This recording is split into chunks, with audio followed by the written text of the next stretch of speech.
हाँ जी, नमस्कार, राधे राधे, हर हर महादेव। मैं आपका आचार्य देव। आप जब भी किसी के घर में जाएं, बच्चों से मिलें, तो एक अक्सर शिकायत करते हैं कि बच्चा हमारा है तो बहुत तेज, लेकिन पढ़ने में मन नहीं लगाता, एकाग्रता की कमी है, पढ़ना तो चाहता है, दिमाग का बहुत फाइन है। ये हर माता पिता अपने बच्चों के लिए कहते हुए आपको मिल जाएंगे। तो आज हम चर्चा करेंगे, आप अपने बच्चे को टॉप कराना चाहते हैं कि अग्रिम पंक्ति में बच्चा आपका हो और बच्चा भविष्य में आपका नेम फेम प्राप्त करे।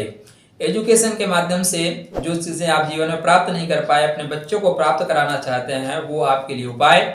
इन उपायों के करने के पश्चात निश्चित रूप से आपका बच्चा अग्रगणी पंक्ति में होगा। और यदि उपाय संपूर्ण भारत अपना लेता है तो भारत में ज्ञानियों की एक खेप आ जाएगी, एक बहार आ जाएगी, लहर आ जाएगी और भारत हमारा विश्व गुरु बनने की ओर अग्रसर होगा। तो सर्वे भवन्तु सुखिनः, सर्वे सन्तु निरामया, सभी लोग सुखी हों, सभी आगे बढ़ें, इस भावना के साथ आज का वीडियो अपने बच्चों को विद्या के क्षेत्र में कैसे अग्रगणी बनाएं, वो जितना कुछ पढ़ें एक बार में उनके दिमाग में आ जाए, वो पॉइंट बताएंगे एकाग्र होने की, एकाग्रता को बढ़ाने वाले बिंदु। कुछ लोग इस दुनिया में ऐसे हुए या ऐसे हैं भी कि एक बार किताब को देखते हैं, एक बार पढ़ते हैं तो सारा कुछ उनके माइंड में सेव हो जाता है। कुछ लोग ऐसे होते हैं कि उनको 2 बार 3 बार पढ़ना पड़ता है। आपका जब मोबाइल नया हो तो फटाफट आप पिक्चर खींचें और फटाफट सेंड कर दें, चल जाए, लेकिन मोबाइल जब हैंग करने लगे तो कैमरा में भी फोटो अच्छी से नहीं आती। खींचते तो हैं आप, लेकिन कैमरा में फोटो अच्छी नहीं आती, क्लियरिटी नहीं आती। तो आप ऐसे ही इस बॉडी को समझ लें, अगर आपका दिमाग सही है, डायरेक्शन सही है, लाइट सही है, प्रकाश सही है, तो पिक्चर बहुत क्लियर सी आएगी। अब जो ज्ञान की दिशा है वो दिशा है उत्तर और पूर्व। उत्तर पूर्व एनर्जी की दिशा है। आप वास्तु को माने या ना माने, अगर नहीं मानते हैं तो उत्तर पूर्व में अपना बाथरूम बना के देखिए, घर में सभी लोग पाइल्स के मरीज हो जाएंगे, पेट खराब रहेगा, क्योंकि एनर्जी की दिशा है, वहां से एनर्जी ली जा सकती है। अब आज बात करेंगे आपके बच्चे को एकाग्र करने के महत्वपूर्ण पॉइंट्स पे। तो अपने बच्चे का फेस आप जो है जब भी पढ़े तो उत्तर की ओर करें, पूर्व की ओर करें, और सबसे बेहतर होगा जिसको बोलते हैं नॉर्थ ईस्ट, ईशान कोण। ईशान कोण की ओर अगर आप करते हैं तो बच्चा आपका जब भी पढ़ेगा कंसंट्रेट होकर पढ़ेगा, एकाग्र होकर पढ़ेगा। तो यहाँ पे बच्चे की आपकी 2 घंटे पढ़ाई और आपकी किसी और दिशा में 10 घंटे के पढ़ाई के बराबर होगा। इसलिए कोशिश करें ईशान कोण में पढ़ाने की। आजकल 1 BHK 2 BHK का फैशन है, तो हो सकता है आपके पास इतनी जगह ना हो कि आप बच्चों के लिए अलग सा रूम निकाल पाएं। तो जिस रूम में आप रहते हैं उसी रूम में ये कोशिश करें कि बच्चे का जो फेस हो वो नॉर्थ की तरफ, ईस्ट की तरफ या नॉर्थ ईस्ट की ओर हो तो बेहतर हो। किसी भी कंडीशन में वायव्य कोण में बच्चे को आप जो है न ले जाएं। अग्नेय कोण में अगर आप बच्चे को पढ़ाना शुरू करते हैं तो बच्चे के अंदर गुस्सा बहुत होगा, जिद होगा, किताब फाड़ देगा, पेन तोड़ देगा और मार भी खा जाएगा। वहीं पे अगर आप नैऋत्य कोण में बच्चे को पढ़ाते हैं तो बच्चे का मन सिर्फ टीवी पे चलेगा, रिमोट पे चलेगा, मोबाइल पे चलेगा, फेसबुक पे चलेगा, इन सब चीज़ों पे चलेगा और वो बिल्कुल नहीं पढ़ेगा। तो ध्यान देने वाली बात है कि पहले चीज़ें आपको स्टार्टिंग सुधारनी पड़ेगी। बिस्तर पर बच्चों को कभी ना पढ़ाएं, ना ही बिस्तर पे खाना खिलाएं, इससे आपका राहु एक्टिव हो जाएगा, बच्चे का मन पढ़ने में नहीं लगेगा।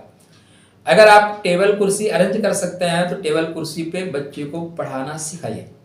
अगर आप अरेंज नहीं कर सकते कोई बात नहीं, आपके घर में जो सोफा है उसी सोफा पे बैठाइए, जो कुर्सी है उसी कुर्सी पे बैठाइए, फेस उसका पूर्व और उत्तर की ओर करिए। ये तो आप कर ही सकते हैं। नहीं है आप ग्रामीण अंचल से आते हैं, खटिया है, जमीन में चटाई डालिए ना, पूरा उत्तर की ओर फेस करिए ना। हमारे ऋषि महर्षि कौन सा टेबल कुर्सी लगा के बैठे थे? उन्होंने अंतरिक्ष में जाकर नक्षत्रों का अध्ययन किया, उसी चटाई पे बैठ के, जमीन पर बैठ के, शिलाओं पे बैठ के। तो ये हम पाश्चात्य संस्कृति देखा देखी टीवी में, जो फिल्मों में दिखाई देता है कि बिना टेबल कुर्सी के बच्चे आपके पढ़ ही नहीं सकते। ऐसा नहीं, आज भी सर्वाधिक जो कलेक्टर बन रहे हैं वो कुर्सी मेज पे पढ़ के नहीं आते, वो चटाई पे पढ़ के और खटिया पे पढ़ के आते हैं, जमीन पे पढ़ के आते हैं।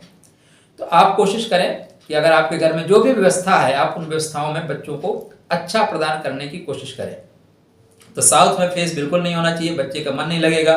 जो पढ़ा है वो उड़ जाएगा और साथ में लेके उड़ जाएगा। पूर्व उत्तर में सबसे बेहतर होगा। अगर पूर्व उत्तर में साथ में अगर आप कर सकते हैं तो खिड़की जो आपकी है ना, आप बिल्कुल घर को पैक करके रखते हैं, बिल्कुल पैक करके मत रखिए। पूर्व और उत्तर की एक खिड़की खोल के रखिए। देखिए क्या होता है, आप मोबाइल लेते हैं, मोबाइल में मान लीजिए आपके सिग्नल नहीं आ रहा है, तो आप लेके इसको बाहर चले जाते हैं, सिग्नल लेके वहां हेलो हेलो करते हैं, बिल्कुल करेक्ट आपकी कनेक्टिविटी बन जाती है।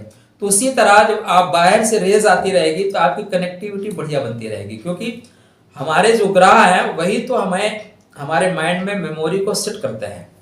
ऐसा नहीं है कि आप पढ़ेंगे सेट हो जाएंगे। सूर्य, चंद्रमा, गुरु, इन्हीं की एनर्जी आपके माइंड में सेट करती है। तो ये ध्यान देने वाली बात है कि पूरब उत्तर में जो भी खिड़की है आप खिड़की खोल के रखें, प्रकाश आने दे, वहां से हवा आने दे।